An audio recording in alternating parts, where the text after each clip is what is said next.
Le célibat n'est pas un échec. Je suis arrivée à cette conclusion au travers de mon histoire.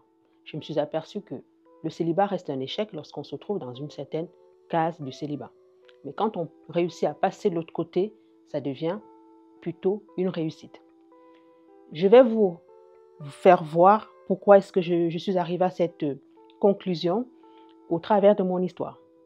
Et pour cela, étant donné que je suis passionnée de la cuisine et j'aime également faire des bons petits plats chez moi et je suis passionnée de la restauration, également professionnelle de la cuisine française. Aujourd'hui, nous allons, au travers de cette vidéo, réaliser le gratin dauphinois. Et en même temps, je vais vous raconter mon histoire pour que vous compreniez pourquoi est-ce que je suis arrivée à la conclusion comme quoi le célibat n'est pas un échec. Pour ce gratin dauphinois, nous aurons besoin des pommes de terre. Là, je fais une recette pour 2 personnes. Hein. On ne va pas prendre beaucoup de pommes de terre, des moyennes pommes de terre, de la crème fraîche, des lardons. Là, j'ai pris des allumettes parce que j'aime bien ce petit côté viande qui viendra rehausser notre recette. Moi, je rajoute des oignons. Là, j'ai pris un oignon. J'aime bien, c'est parce que l'oignon rajoute un plus à notre repas. Et l'ail a cette particularité de rajouter une saveur particulière qui fait que l'ensemble sera tout simplement onctueux en bouche et très bon. Alors, qui suis-je? Je suis Isabelle Nyassa Obama, j'ai 40 ans, je suis maman de 3 enfants et aujourd'hui célibataire. Je suis arrivée à cette situation comment ça? J'ai fait des études au Cameroun, j'ai fait le collège François-Xavier Vogt, collège que beaucoup d'entre nous, nous connaissons bien. Et le collège François-Xavier Vogt, j'ai eu mon bac en 2004. Et lorsque j'ai eu mon bac, j'ai justement voulu aller à l'étranger. Et c'est comme ça que j'ai commencé à faire des cours d'italien. J'arrive en Italie en 2009. Et je laisse au pays un petit garçon qui avait 1 an. C'est important cette partie parce que vous allez comprendre pourquoi je le mentionne.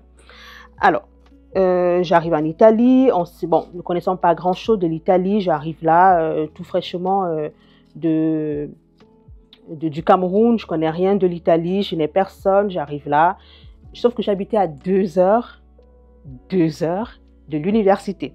Mais bon, j'allais quand même à l'école et parvenant pas à avoir des amis et surtout lorsqu'on vient d'un milieu où on a constamment des Camerounais ou des Noirs autour et rester dans un coin où on n'a personne.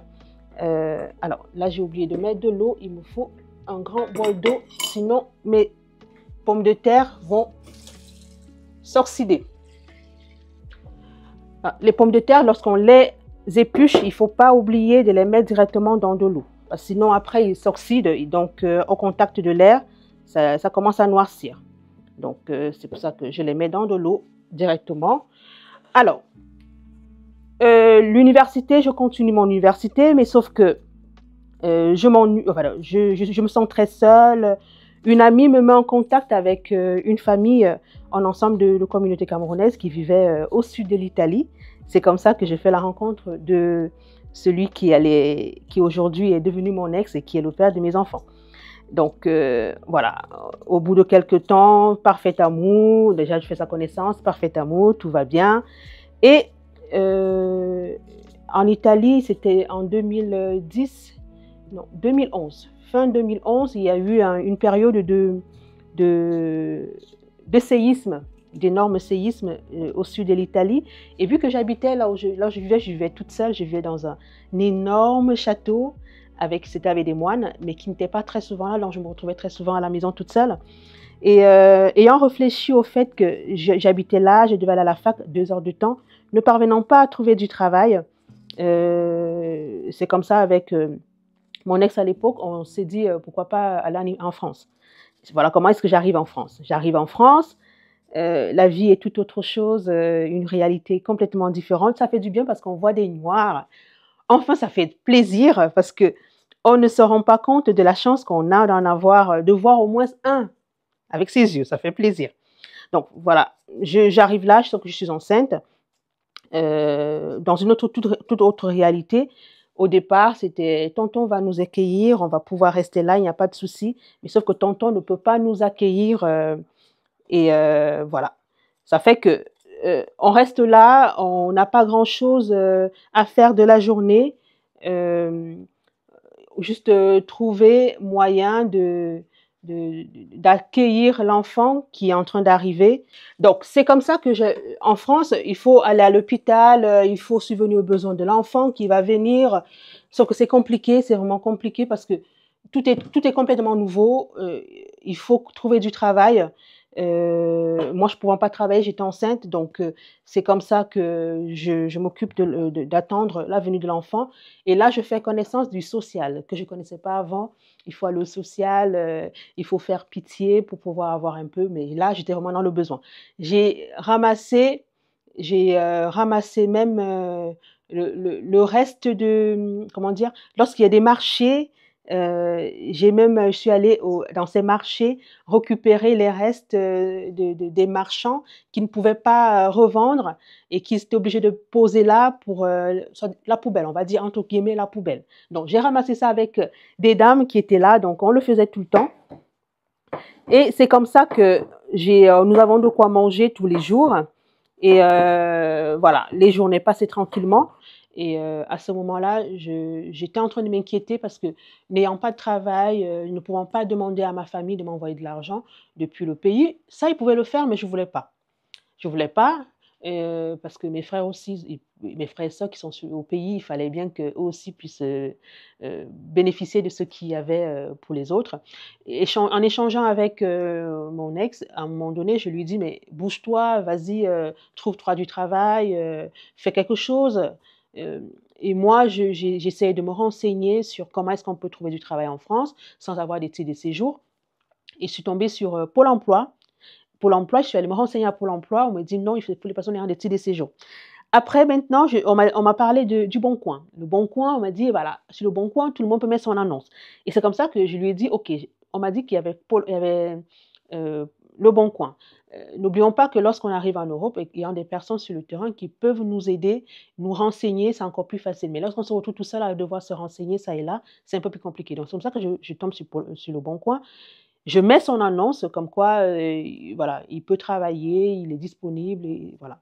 Moi, je fais cela pour lui, sauf qu'il n'est pas très motivé et ce soir-là, j'étais vraiment en train de lui dire, mais mets-toi au travail. Mets-toi au travail, voilà, va voir des personnes, échange avec des gens, vois un peu comment est-ce qu'on peut t'accompagner à trouver un travail, mets-toi en valeur. Moi, je peux pas, moi, j'aurais bien voulu, mais je peux pas, là, je suis enceinte et personne ne voudra me prendre pour travailler.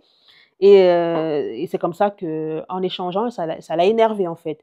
Il m'a fait savoir que le temps que j'avais utilisé n'était pas le bon temps et surtout le moment n'était pas propice. Et c'est comme ça que j'ai reçu ma première gifle. J'avoue que sur le moment, je n'ai pas compris pourquoi est-ce que je recevais cette gifle parce que ça allait d'une bonne intention, ce que je lui disais. Que je voulais qu'on s'en sorte, je voulais qu'il s'intègre, je voulais qu'il trouve du travail et qu'il se sente utile. Moi, je ne pouvais pas, voilà, c'est comme ça que je me retrouve à cette première gifle. J'étais complètement déboussolée. Je suis allée dans l'autre pièce qui nous servait de cuisine. J'y suis allée et là, je suis restée là à pleurer pendant longtemps.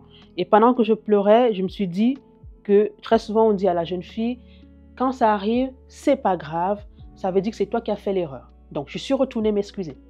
Je me suis excusée et c'est comme ça que tout s'était arrangé. Sauf que le temps a continué, voilà, j'étais pratiquement à 8 mois, 7 mois, 8 mois de grossesse. Une scène presque pareille se reproduit. Là, c'était le fait que, voilà, puisque comme je l'ai dit tout à l'heure, on vivait dans la maison de son oncle. Et dans la maison de son oncle, on dormait au salon.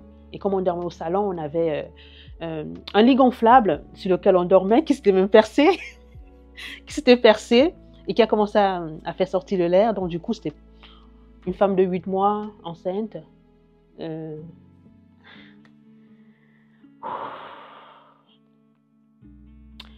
A dormi plus ou moins à même le sol.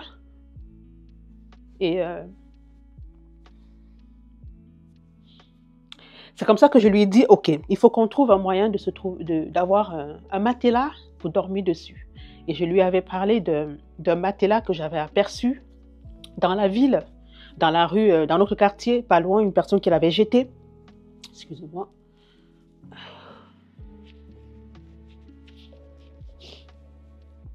Une personne avait jeté le matelas que les éboueurs devaient récupérer.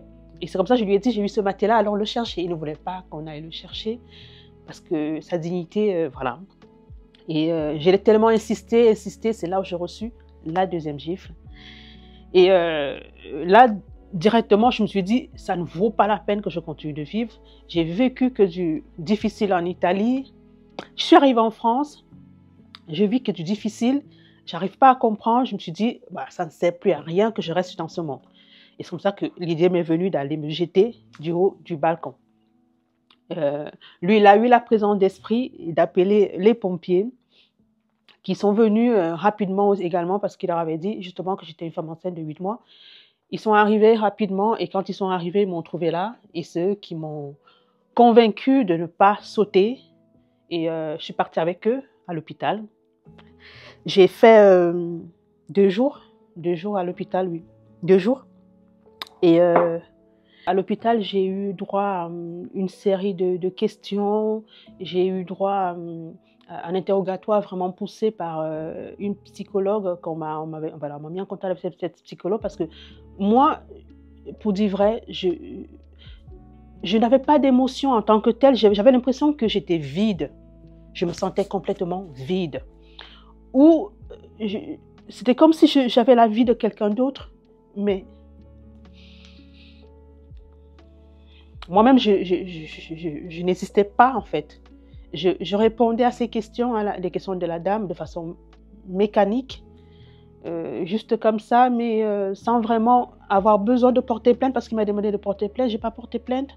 Parce que justement, il y a ce côté où on dit la femme noire en France, elle porte toujours plainte à son homme. Donc, c'est très, très mal vu. Donc, il y avait ce côté-là où je ne voulais pas qu'il se retrouve dans des problèmes à cause d'une gifle. Sauf que je ne me rendais pas compte que c'était moi qui me mettais en danger. Sauf que j'ai voulu le protéger, lui. Et petit à petit, ils m'ont gardé pendant 2 jours. Et en me gardant pendant les 2 jours, la dame, elle était là. Le matin, on avait une séance de 2 heures environ où je parlais de tout. On parlait de tout, de mes projets. Voilà, pour me redonner goût à la vie, en fait. Pour que je n'ai plus l'intention de faire cet acte-là. Donc, quand ils m'ont fait sortir, ils lui ont dit, ils lui ont dit de prendre soin de moi et surtout, si j'avais un problème, que je revienne automatiquement vers eux, que je n'hésite pas d'appeler la police ou l'ambulance pour signifier que j'étais en danger. Mais je vous assure que sur le moment, c'est comme si je n'avais pas entendu parce que pour moi, revenir, ce n'était pas possible parce que c'était ça le mariage. C'était ça le mariage. Souffrir pour le bien de son couple. Bon. Donc, j'accouche. Lorsque j'accouche, tout se passe. En fait, l'accouchement se passe plutôt bien. Ma fille et moi, on se retrouve au foyer. Et quand on se retrouve au foyer, on a notre petite vie. On n'a pas de revenus, mais ça va. On s'en sort plutôt pas mal. Et comme ça, j'ai mon logement, je suis régularisée enfant, j'ai mon logement, je fais ma formation grâce à Pôle emploi, je fais ma formation de serveuse et je continue à faire ma formation, je m'occupe de l'enfant. Mais justement, je voulais apporter un petit éclaircissement. C'est là où je me rends compte que s'occuper d'un enfant seul en France, c'est pas évident. Parce que j'avais pas de voiture, j'avais personne, j'avais que moi et ma fille. Il fallait aller laisser à la crèche, courir, chercher un bus, prendre le bus et aller également en formation, pouvoir arriver à l'heure, assister à toute la formation, être concentré. Et surtout, lorsqu'on est seul avec un enfant en Europe, à devoir s'en occuper toute seule, il faut être prête à ce qu'on nous appelle à tout moment. Donc, à tout moment, on peut nous appeler pour nous dire que l'enfant est en train de tousser, l'enfant a mal à la tête, l'enfant a ceci. Donc, voilà comment est-ce que j'étais toujours en garde, en fait. Au garde à vous, on va dire ça comme ça. parce qu'on peut m'appeler à tout moment. Donc, quand le papa il revient nous retrouver dans notre logement en France, je me dis que ouf, enfin je vais pouvoir respirer. Mais sauf que je m'étais trompée. Je m'étais trompée parce que lui donnait l'impression que je lui devais beaucoup de choses. Je lui devais beaucoup de choses. Le fait que je me sois régularisée en France, c'était pas normal et que ce aurait été lui qui se régularise en premier et non moi. Donc, du coup, je devais travailler plus pour pouvoir subvenir non seulement aux besoins de la famille, mais le mettre à l'aise un peu. On va dire ça comme ça. Le mettre à l'aise. Bon, moi, je me suis dit, je peux le faire puisque c'est moi qui suis régularisée en France. Donc, ça ne me dérangeait pas du tout. Donc, je travaillais plus, mais sauf que je n'avais pas d'aide au niveau de l'enfant. L'enfant, il fallait bien que quelqu'un s'en occupe, quelqu'un aille laisser à la crèche, bon, chez la nounou, parce que là, à ce moment-là, j'avais une nounou avant qu'on aille à la crèche, que quelqu'un aille déposer l'enfant chez la nounou, et également qu'une personne elle la chercher, mais sauf que je devais le faire toute seule, sachant que le père était à la maison. Donc à ce moment-là, vraiment, je l'avais pardonné. Pour moi, c'était l'histoire ancienne. Pour moi, je me disais que c'était quelque chose, c'était une épisode de notre vie qui était passé et peut-être qu'il fallait qu'on passe par là pour que ça nous renforce encore plus pour que notre vie ait un sens en fait. Pour moi, je ne voyais pas pourquoi est-ce que j'allais devoir le quitter. C'est pas possible. C'était le père de mon enfant. Et après plusieurs démarches auprès, parce que moi j'étais déjà là depuis un moment, je me suis renseignée ça et là, comment est-ce qu'on pouvait le régulariser lui. Donc on est parvenu à trouver cette possibilité de le régulariser. Il s'est régularisé et nous avons continué notre petite vie. Et lui, il a commencé la formation d'auxiliaire de vie. Très rapidement, il a intégré une formation. Mais sauf que là, je me suis dit que enfin, on allait avoir des revenus à la maison. Des revenus venant de lui et mes revenus venant de moi également. Ça allait nous aider. Mais sauf que je m'étais trompée. Pourquoi? Parce que, comme je le disais tout à l'heure, il donnait l'impression que je lui devais quelque chose. Et comme je lui devais quelque chose, c'était à moi de faire le nécessaire pour que la famille puisse aller de l'avant. Donc, je me suis retrouvée en train de vivre une vie de femme soumise. J'étais façon chrétienne et en même temps, homme de la maison. Oui, c'est ça en fait. Je devais subvenir à tous les besoins. Son argent, je ne l'avais jamais vu en fait. Je ne voyais pas la couleur. Je ne voyais ni la couleur, ni quand est-ce que ça arrivait. J'avais la chance que, au travers de mon travail, j'avais des collègues serveurs. Donc, très souvent, on avait des séminaires, pardon, soit séminaires, soit mariages, soit événements, et ils m'appelaient et on y allait. Et quand on y allait, j'avais une bonne enveloppe.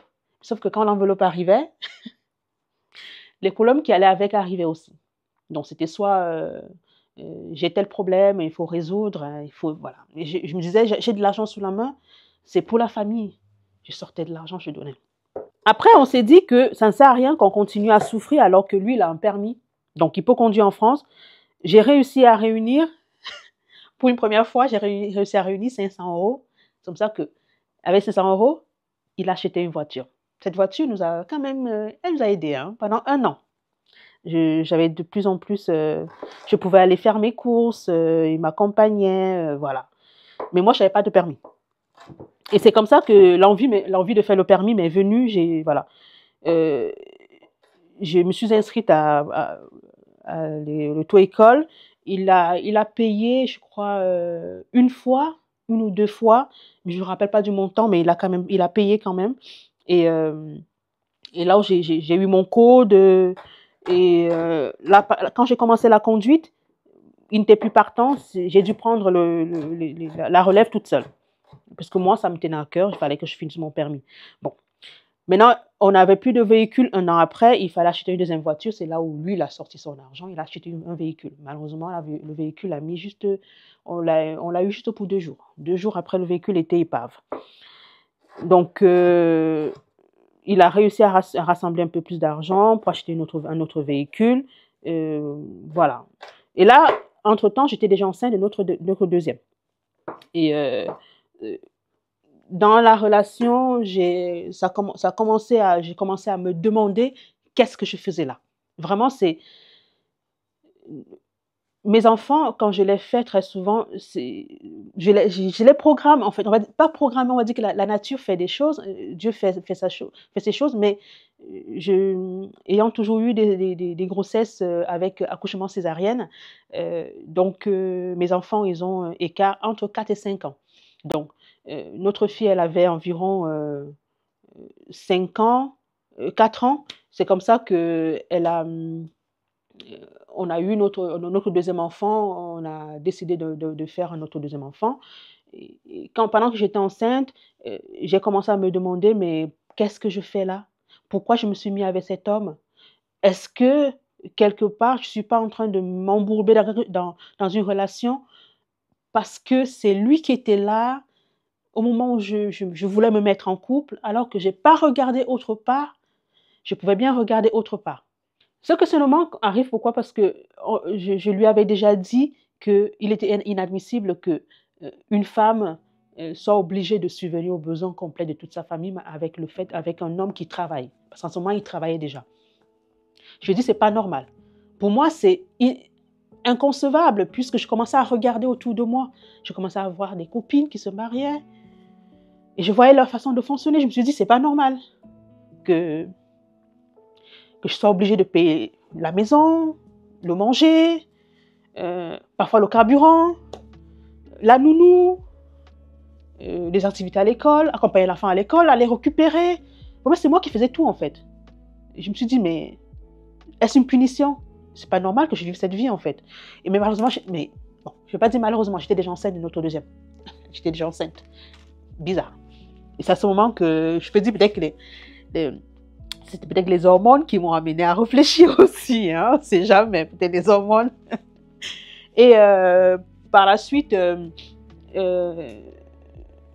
il m'a dit, OK, on va arranger les choses, je vais prendre le loyer, tu ne payeras plus le loyer, comme ça tu t'occupes du manger, et je m'occupe de ça et de ça. Comme je disais au départ, la maison était à mon nom, donc c'était mon appartement. Donc il a commencé à payer, sauf que je vérifiais derrière lui. Je lui demandais, est-ce que tu as payé le loyer? Est-ce que ça a été régularisé? Je veux voir la facture. Pourquoi? Parce que j'avais remarqué avant qu'il disait, je paye, mais il ne paye pas. Donc je lui ai dit, non, je veux voir la facture, il faut que je la voie. Et donc un jour, après que je lui ai demandé justement une facture, après que je lui ai présenté le loyer, et il n'aimait pas le fait que je sois derrière lui en train de lui demander les preuves de ce qu'il faisait. Donc, et c'est comme ça que ce jour, j'ai reçu une autre gifle. Je ne vais pas dire la troisième parce qu'il y a eu autre moment où il y a eu des gifles, je ne me rappelle plus en fait. J'ai eu l'impression à un moment donné que j'avais perdu la tête, je ne sais plus. Mais j'ai eu une autre gifle. Et ce jour-là, lorsque j'ai eu cette gifle, sérieusement, j'ai pleuré. Vraiment, je me suis enroulée par terre. J'étais enceinte, mais je me suis enroulée par terre. J'ai eu l'impression que j'avais... Vous imaginez un peu quand on est au pays et qu'on a deux et qu'on a perdu un de nos proches, comment est-ce qu'on s'enroule souvent par terre? C'est exactement ce que j'ai fait. J'ai pensé qu'en faisant ça, il allait changer. Mais c'était une grosse erreur. Une grosse erreur. Parce que j'ai pleuré, j'ai fini de pleurer, mais sauf qu'il y avait une autre fille qui était là. Je ne savais pas ce que j'étais en train de créer dans la tête de notre fille. Mais sauf que j'ai pleuré. C'est tout. Et je me suis enroulée par terre. Et après, je suis allée me coucher. Et après, j'ai pensé au fait que, parce que quelque temps avant, il avait décidé de régulariser notre relation, de légaliser notre relation. Et c'est comme ça qu'il avait envoyé sa famille voir la mienne au pays. Et j'ai pensé justement aussi que le fait qu'il a commencé les procédures pour légaliser la relation, c'est qu'il tient à moi. Peut-être que je m'y prends mal, que c'est moi qui le pousse à être violent. Je me rejetais toujours la faute. Ce n'était jamais de sa faute. C'était toujours de ma faute. C'était toujours de ma faute si je ne faisais pas assez. C'était toujours de ma faute si j'étais derrière lui pour lui demander de payer le loyer. C'était toujours de ma faute si on n'avait pas à manger le menu qu'il voulait. C'était toujours de ma faute parce qu'il ne voulait pas manger le même plat le midi. Donc la recette du midi, il ne voulait pas que ce soit la même recette le soir. Donc il fallait cuisiner le midi et le soir à mes frères, c'était toujours de ma faute. C'était jamais de sa faute. Donc, en fait, c'était un peu les raisons que je me suis inventées pour pouvoir supporter tout ça. Alors, là, je me rends compte que pendant la grossesse de mon fils, à la fin, je lui dis, OK, il faut qu'on fasse le loyer, l'aléa de l'enfant. L'enfant est en train d'arriver. J'ai fait toute une crise parce que lui, pour sortir son 1 euro, c'était compliqué. Il fallait d'abord qu'on s'engueule. On s'engueule pendant longtemps pour que 1 euro sorte. Alors, je lui ai dit non. La layette, il faut qu'on la prépare. Il est inadmissible que la layette, c'est moi qui vais devoir la supporter toute seule. Non. C'est ton enfant, tu mets le nécessaire. Et sans oublier qu'il avait ramené aussi un truc qui m'avait très longtemps dérangé. C'était le nom de l'enfant. En France, le nom de l'enfant, on sait que le nom de l'enfant porte directement le nom de son père. Mais le prénom, moi je voulais les prénoms du côté de ma famille. Sauf que pour lui, impossible. C'était son enfant, et comme c'était son enfant doit porter entièrement son nom. Ma famille ne doit même pas intervenir là-dedans. Je lui ai dit, mais non, c'est pas possible. J'ai supporté tout ce que j'ai supporté. En plus, c'est moi qui pour la grossesse. Au moins, les prénoms, ça devait venir de mon côté. Et moi, j'avais déjà promis à ma mère que mon fils porterait le nom de son père. Donc, il a fallu qu'on fasse appel même à sa famille pour qu'on le fasse entendre raison sur le simple fait qu'il ne voulait pas que le prénom de mon grand-père soit dans le nom de mon fils, en fait. Il ne voulait pas. Bon, j'y suis parvenue quand même à mettre, mais je l'ai mis sans qu'il soit au courant. Je l'ai mis quand je suis allée accoucher. Les infirmières, quand ils sont venues poser la question, je leur ai dit, est-ce que vous pouvez revenir après? Parce qu'il était là. Quand ils sont revenus après, c'est là où je leur ai dit, rajoutez ce prénom. Donc, il l'a pas su de suite, il l'a su plus tard que j'avais rajouté le prénom. Là, j'accouche, et quand j'accouche, je me rends compte que l'appartement que nous avons est petit. Donc, j'avais déjà fait la demande de logement avant, mais ça n'avançait pas. Logement social, ça n'avançait pas. Et c'est comme ça que je me suis dit, OK, il faut que je fasse quelque chose. Je suis allée voir au niveau de l'habitat social. J'ai essayé de voir le responsable, j'ai pas vu. Et c'est là où j'ai écrit une longue lettre au responsable de logement. En mettant des preuves comme quoi je n'avais pas assez d'espace pour 4 personnes, c'est pas normal, il faut que j'ai un endroit digne pour mes enfants. On a réussi à avoir un appartement et là, je me suis dit, ouf, enfin, il va pouvoir entrer dans les charges. Et là, ce ne sera plus mon appartement, ce sera notre appartement. Et je n'aurai plus les phrases comme quoi, c'est ton appartement, donc tu te débrouilles. Pourquoi je dis ça? Parce que quand je me suis aperçue qu'il ne payait plus les loyers, un peu trop tard. Parce que la fois où je lui ai dit, est-ce que tu avais payé le loyer, il ne l'avait pas fait. Je me suis rendu compte quelques jours après justement cette chiffre, je me suis rendu compte quelques jours après qu'il n'avait pas payé. Et c'est comme ça que mon bailleur, il me fait savoir que le loyer n'est pas payé. Je lui dis, mais comment ça, le loyer n'est pas payé? C'était à lui de payer. Et ça tombait pile poil la période où on devait déménager. Donc, c'est comme ça qu'on déménage. Et quand on s'en va, je reçois la facture des impayés. J'en avais pour 4 mois impayés. 4 mois impayés. Alors, je lui dis, monsieur, il faut que tu payes. Hein. C'était à ta charge. Donc, moi, j'ai fait ma part. Toi, tu n'as rien fait. Il m'a regardé dans les yeux et il m'a dit, madame, cet appartement ne porte pas mon nom. Donc, tu te débrouilles. Ne paye pas. C'est toi qui auras les problèmes avec la justice. Voilà comment est-ce que je me retrouve en train de payer des 4 mois qu'il n'avait pas payé lui. Alors, là, nous allons suer nos oignons.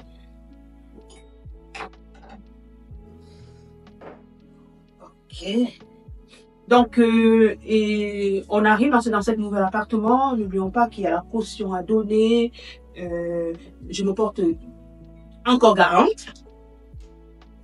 À se demander si j'aimais ça, mais bon, je me porte encore garante, une fois de plus.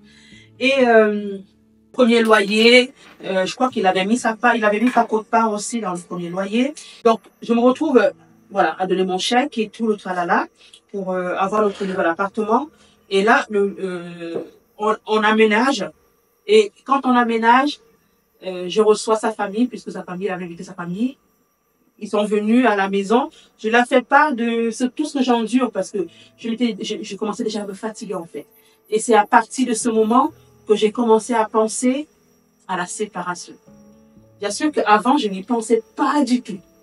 Mais c'est dès qu'on a aménagé ensemble que l'idée de séparation a commencé à jaillir en moi. Ils sont venus, je leur ai expliqué ce que nous vivions. Et pendant qu'on était en train d'échanger, on était en train d'échanger là par rapport au fait qu'on lui, sa tante lui a posé une question à savoir pourquoi est-ce il est dur envers moi. Pourquoi est-ce qu'il est si dur envers moi? Il leur a dit que parce qu'il ne voyait pas où aller avec moi. Donc, je n'étais rien pour lui, en fait. Et directement, moi, je suis restée calme quand j'ai entendu cette réponse. Sa tante lui a dit, pardon, mais qu'est-ce que tu racontes? Mais comment tu peux répondre avec une telle froideur en face de nous? Une question qui est aussi importante, elle ne représente rien pour toi. Il dit, oui, oui, je ne peux pas épouser une femme comme ça. Et je les ai regardés, je leur ai dit, je vous le disais tout le temps, que je vis de l'enfer là-dedans, mais personne ne m'a cru. Et très vite, je me suis dit, le lendemain, il fallait que j'aille voir le social. Commencer à voir comment est-ce que je devais déménager. Pendant qu'ils étaient là, puisqu'ils occupaient une pièce de la maison, j'ai laissé qu'ils partent, mais quand ils sont partis, j'ai déménagé dans une des chambres. Donc, je restais maintenant dans une des chambres avec des enfants, avec notre fils. La fille, elle avait sa chambre et lui, il est resté dans l'autre chambre. Je faisais maintenant à manger que pour moi et pour les enfants. Lui, je ne calculais plus. Je vivais ma petite vie toute seule. Limite, je ne le voyais même plus. En fait, même s'il était là, je faisais genre qu'il n'était pas là. Parce que pour moi, il était question que je m'en aille. Je sauve ma vie. Sauf que, on était en février. En février, je reçois une autre gifle. Et quand je reçois, je sais plus ce qui s'est passé, sérieusement, je sais plus ce qui s'est passé, je sais que j'ai reçu une gifle. Et quand j'ai reçu cette gifle, j'ai direct, à peine reçu la gifle, je suis allée dans ma chambre, j'ai pris le sac, j'ai mis mon sac, je suis sortie. Je suis sortie, j'ai marché. Après, je suis allée au social. Oui, c'est là où je suis allée au social. Je suis allée au social, je leur ai dit, je vis l'enfer chez moi, aidez-moi. Et ils m'ont dit, on ne peut rien faire pour vous. En plus, le lendemain ou le surlendemain, la dame devait aller en vacances. Elle m'a dit, on se voit quand je reviens, dans 2 semaines. Moi, je voyais 2 semaines comme c'était 2 ans. Pour moi, c'était plus possible. Donc,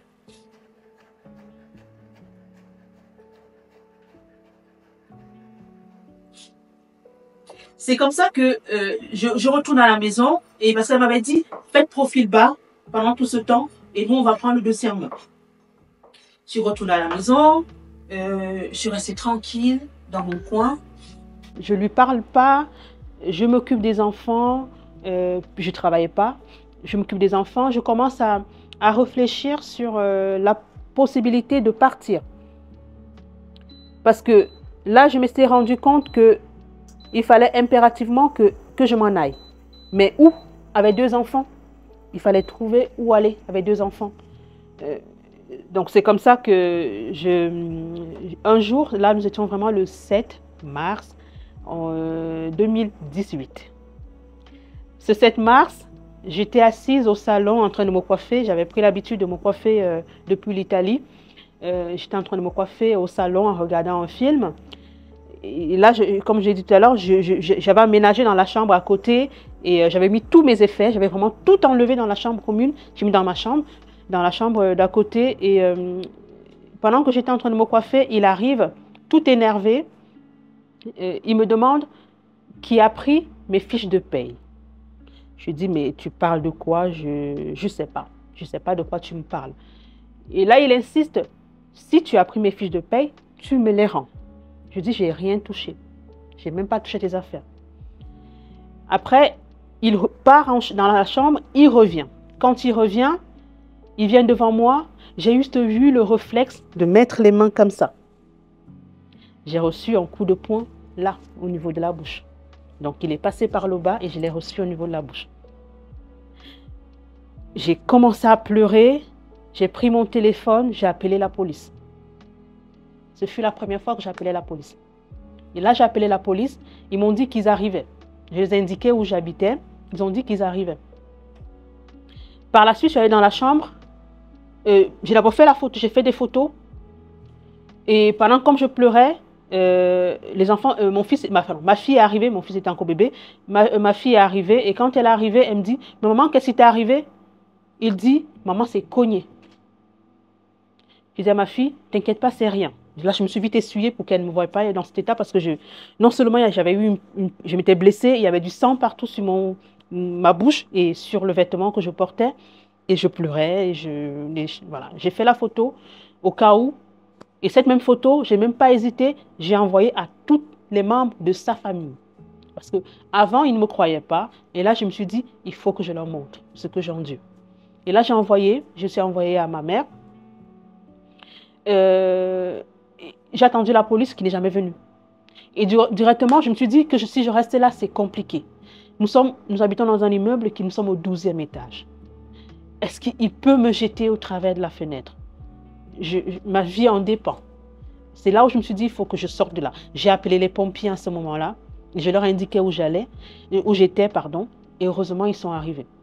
Et quand ils sont arrivés, ils ont demandé qu'est-ce qui se passait. Je leur ai expliqué. Ils sont allés le voir dans une pièce à côté. Ils lui ont demandé qu'est-ce qui se passait. Il leur a dit, je me suis cognée, toute seule. Et que je vais lui faire porter le chapeau. Et moi, je leur ai dit, s'il vous plaît, faites-moi partie d'ici. Ils m'ont dit, madame, vous pouvez partir ici. Non, non, non, non, non. Je ne veux même pas rester ici. Je prends mes enfants, on se barre. Et je leur ai dit, s'il vous plaît, accompagnez-moi dans les salles, dans les pièces, que je récupère le nécessaire. J'ai pris les sacs cabas que j'ai à la cuisine. J'ai pris autant de sacs cabas que j'avais. Je n'ai même pas pensé à la valise. Je suis allée dans ma chambre à moi. J'ai mis 2 cabas, 2 de mes boubous au cabas dans le sac. J'ai mis des sous-vêtements, j'ai mis brosse à dents, j'ai mis quelques vêtements de l'enfant, son lait, ses biberons. La grande, j'ai mis quelques vêtements pour elle. Je leur ai dit, ok, c'est bon, on peut partir, on peut partir. Voilà comment elle est sortie de la maison. J'ai fait 9 mois, je ne suis pas retournée à la maison. 9 mois. Donc, ils m'ont ramenée à l'hôpital. Heureusement pour moi, j'y étais déjà... non, je n'y étais jamais pas. Oui, si, pendant la période où j'avais voulu sauter de l'immeuble, il m'avait déjà vu. Donc, c'est la même assistante sociale de l'hôpital qui m'a reçue. Et ils m'ont fait également... ils m'ont demandé de porter plainte. Ce que j'ai fait, j'ai porté plainte pour coups et blessures. J'ai fait les examens ce jour-là. Les enfants, ils ont été pris en charge par les membres de l'hôpital. Et pendant ce temps, dans la chambre, pendant qu'ils étaient dans une pièce et moi j'étais dans une autre, j'ai eu l'impression que, enfin, je me libérais en fait. Je me libérais de ce poids que j'avais en moi depuis. J'ai passé toute la nuit à pleurer. À pleurer de quoi? Je ne sais pas. La douleur, peut-être physique, non. C'était plutôt la douleur émotionnelle. Je me sentais très, très mal à l'intérieur de moi. Donc, c'est là où j'ai pleuré toute la nuit. Le lendemain, ils sont venus me voir. J'ai terminé de faire ma plainte, de poser ma plainte. Ils ont voulu savoir si je voulais y retourner. Je leur ai dit, je n'y retourne plus jamais. Plus jamais. Je ne veux pas y retourner. Il fera tout ce qu'il veut de sa vie, mais moi, je ne veux pas y retourner. C'est comme ça qu'on est resté 2 jours à l'hôpital. Les enfants, moi, je voyais ma fille, elle venait tout le temps me demander, maman, ça va? Je disais, oui, ma fille, ça va. Maman, elle n'est pas très bien pour le moment, mais ça ira. Mais en même temps, elle pleurait parce qu'elle avait vu un peu dans quel état j'étais. Moi, ça me faisait très mal de savoir qu'elle souffrait pour moi aussi. Par la suite, ils sont bien occupés d'eux à l'hôpital. Ils m'ont conseillé de voir un psychologue pour la petite, de voir moi-même aussi un psychologue. Voilà, j'ai pris des séances, j'y allais tout le temps, j'allais pour parler, pour échanger, pour raconter un peu ce qui me passait par la tête. Mais heureusement pour moi, je me suis dit heureusement pour moi pendant que quand je venais d'accoucher, je me suis dit qu'il était temps pour moi de passer à l'étape cuisine. J'avais déjà été serveuse et qu'il fallait que je me forme en tant que cuisinière. Et j'avais eu à faire la demande auprès de Pôle emploi. Donc, et comme j'avais fait la demande auprès de Pôle emploi, pendant que j'étais à l'hôpital, j'ai eu la réponse de Pôle emploi qui me disait comme quoi il y a une formation qui va débuter. Pour moi, j'avais l'impression que c'était une porte de sortie qui s'ouvrait devant moi. Et cette porte de sortie, elle m'a donné un courage énorme. Et je me dis toujours que c'est ça qui m'a permis de passer à autre chose. Je sais que très souvent, il y a des femmes qui n'osent pas partir parce qu'elles n'ont pas de cette issue de secours ou cette façon, cette sortie, cette voie de sortie. Elles y restent et elles y retournent. Moi, je l'ai eu et j'ai pu me dire plus jamais. On nous a pris là, on nous a amenés dans un foyer pour femmes battues. J'y suis allée, j'y suis restée 9 mois. Et c'était pas très loin de la maison. Moi, j'aurais voulu qu'on me mette dans un endroit plus loin de la maison, mais bon, c'était pas très loin de la maison. Donc, au début, ils ne savaient pas où on était. Pendant peut-être 3 ou 4 mois, ils ne savaient pas où on était. Mais vu que le dossier était au niveau du tribunal et par conseil des personnes qui voyaient mal que je portais plainte au père de mes enfants, ils m'ont demandé de retirer la plainte. J'avoue que je me suis laissée influencer. J'ai retiré, voilà. J'ai écrit au procureur de la République française pour retirer ma plainte. J'ai eu la réponse par la suite et la réponse était qu'on ne pouvait plus arrêter la procédure parce que la procédure était lancée. Mais je l'ai fait. Je reconnais que je l'ai fait. Par la suite, il a fallu qu'on passe au niveau du tribunal pour la garde des enfants, pension alimentaire et voilà. Mais l'avocate d'office qu'on m'avait donnée, elle m'a conseillé de passer d'abord par la médiation. Donc voilà comment est-ce que, je crois 3 ou 4 mois après, nous nous rencontrons de nouveau dans la même pièce. Et c'est là où il a su où est-ce que nous étions. Pendant la médiation, on lui a proposé de pouvoir nous donner de quoi subvenir aux besoins de l'enfant parce que n'oublions pas que là, j'étais en chômage. Heureusement, en France, ayant travaillé pendant des années, j'avais eu à mettre de côté pour mon chômage. Donc, je pouvais subvenir à mes besoins et ceux des enfants. Et le logement était à nos deux noms. Donc, il était question que je continue de payer le logement dans l'appartement. Donc, il y a ça à prendre en compte. Et le foyer où j'habitais, je payais également un loyer. Et je m'étais retrouvée dans des problèmes parce que je l'avais mis chez moi, je n'avais pas à le mettre chez moi. Je me suis retrouvée dans des problèmes. Donc, j'avais aussi l'État qui était contre moi à ce niveau-là. Je devais 10 000 euros.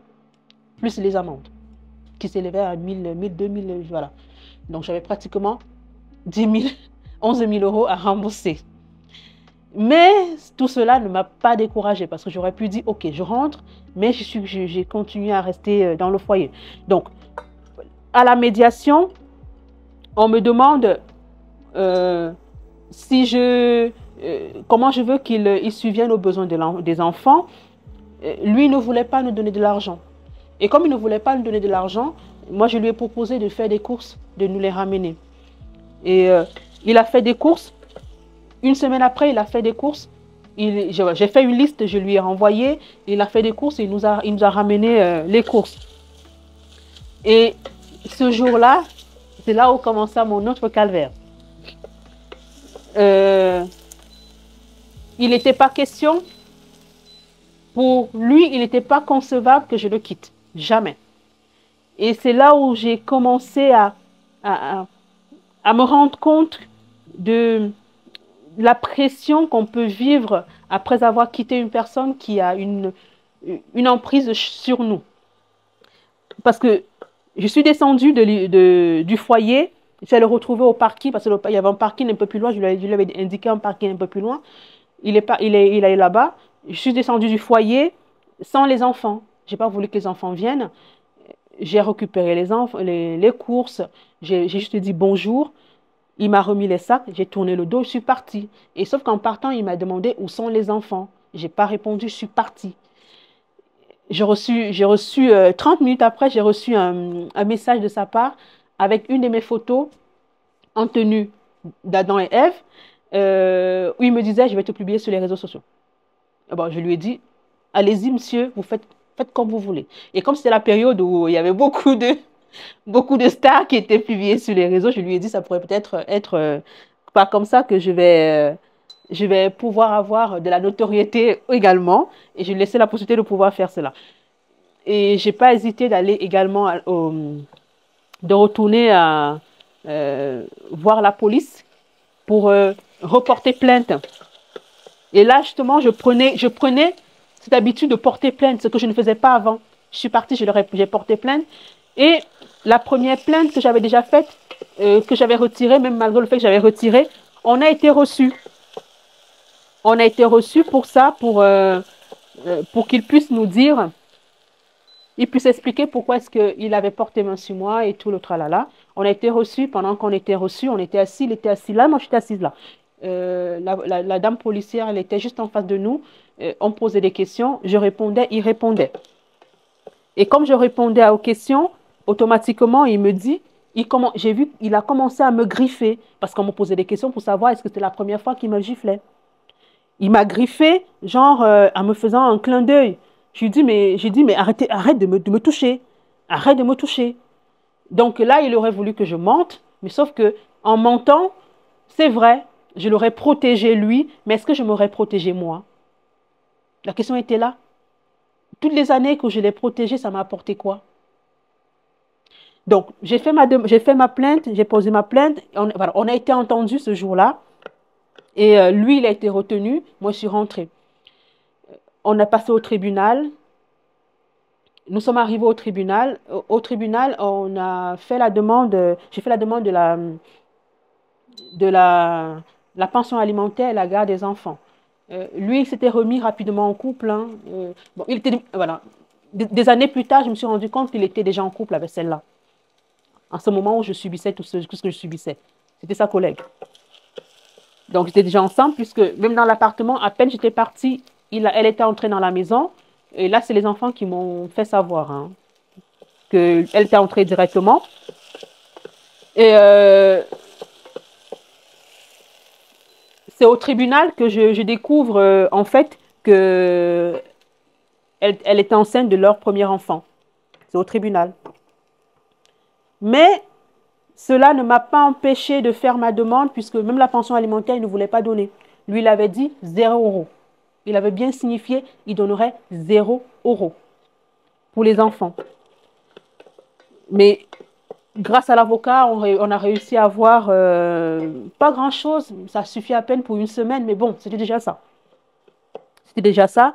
Et je pouvais enfin vaguer à mes occupations.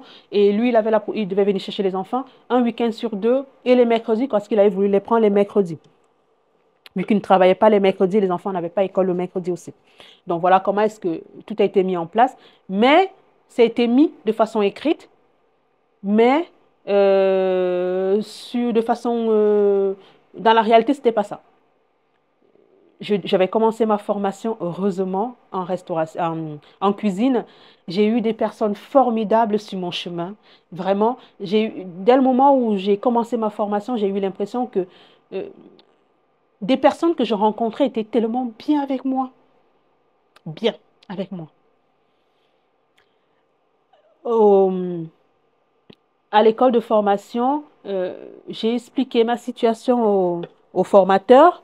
Et du coup, il m'a directement, il m'a dit, puisque les enfants, il fallait laisser la grande à l'école, le petit à la crèche, il fallait courir chercher le bus, mais je n'avais toujours pas de permis. Il fallait aller rapidement, donc j'arrivais tout le temps en retard. J'étais tout le temps en retard. À l'école de formation, voilà, j'ai expliqué à mon formateur un peu ce que je vivais. Donc, il était très compréhensif. J'arrivais en retard après tout le monde. Et je partais très tôt avant tout le monde. Mais je m'étais dit, il fallait à tout prix que je réussisse à faire cette formation et je la termine. Parce que pour moi, c'était un gros challenge. Il ne savait pas. Il ne savait pas que je faisais ma formation. Et c'est pendant la médiation qu'il a su que j'étais en formation. Ça l'a énervé. Parce que pour lui, il était inadmissible que j'aille travailler en laissant les enfants soit chez les nounous, soit à l'école, soit à la crèche. Il fallait impérativement que je reste à la maison avec les enfants. Je m'en suis rendu compte parce que pendant qu'on était à la médiation, on m'a demandé, Madame, vous faites quoi? J'ai dit, je suis actuellement en formation et je viens de commencer, tout se passe très bien et j'aime beaucoup ce que je fais. Il m'a dit, mais comment ça tu as commencé la formation et qui s'occupe des enfants? J'ai dit, mais comment ça qui s'occupe des enfants? La grande va à l'école, le petit, je garde à la crèche. Et quand la crèche est fermée, j'ai trouvé quelqu'un pour garder l'enfant, pour s'occuper de l'enfant. Il m'a dit, mais non, mes enfants ne vont pas rester chez des individus. Il faut que tu t'occupes des enfants. Et là, je lui ai dit, je suis désolée, je suis en formation. Donc, pour moi, le but était de ne pas arriver à l'énerver parce que les choses étaient déjà là. Il fallait juste que je m'en sorte et que je puisse avoir des revenus pour les enfants. Et mes collègues aussi en formation, ils ont été vraiment, vraiment des personnes bien avec moi parce que quand on faisait la formation, parce que le matin, on avait très souvent théorie et l'après-midi, on avait pratique. Et dans l'après-midi, moi, je partais très rapidement. Pendant que c'était encore la pause, hein, moi, je courais rapidement, commencer ma production parce qu'on avait chacun des fiches de recettes à réaliser. Et moi, du coup, j'allais très vite, je commençais les miennes et je faisais corriger par le formateur. Et comme ça, il voyait comment est-ce que je m'en sortais. S'il y avait des erreurs à rectifier, je le faisais de suite. Et ce que je produisais, je ramenais chez moi. N'oublions pas que j'étais en formation. En formation, on ne gagne pas grand-chose. Il fallait s'occuper des enfants. Le père ne versait pas la pension alimentaire. Il avait dit qu'il ne verserait rien. Il avait demandé à la justice qu'il devait donner 0 €. Et c'était comme ça, il était de ces catégories. Et il ne venait non plus prendre les enfants, pardon, il ne venait non plus prendre parce que les mercredis, il fallait que j'aille en formation. Et à la crèche, j'avais mis que le mercredi, ils sont avec leur père. Donc, du coup, je n'avais pas de place le mercredi. Donc, heureusement pour moi, je suis tombée sur des dames du Maghreb, mais qui m'ont aidée. Mais elles ont été géniales, ces dames. Elles ne prenaient pas beaucoup, mais elles s'occupaient bien de mes enfants. Donc, c'est comme ça que je pouvais rapidement les appeler en leur disant « Aidez-moi, aidez-moi ». Et elles s'occupaient des enfants pendant que moi, j'allais en formation.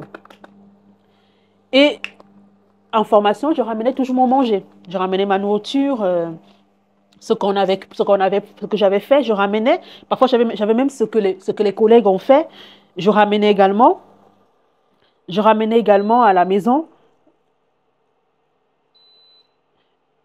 Je ramenais également tout ça à la maison pour que c'était notre repas, soit du mois, soit de la journée. Bon, moi, j'entassais au congélateur. Et cela nous a beaucoup aidé. Ça m'évitait de pouvoir acheter à manger pour moi et ma fille. Le garçon, il fallait aller chercher à manger son lait au niveau du social. J'en avais encore droit. Euh, euh, les aides de l'État, j'en avais plus droit parce que j'avais justement eu ce problème avec l'État. Donc, je n'avais plus droit aux aides de l'État. Il fallait rembourser la dette. Voilà, il fallait payer le loyer. Et sans oublier que j'ai commencé à recevoir les avis, des mails des créanciers de mon ex parce qu'il ne payait pas ses dettes en fait. Et vu que le loyer était à nos deux noms, j'ai commencé à recevoir toutes ces personnes qui sont retournées vers moi. Lui s'était mis en interdiction bancaire.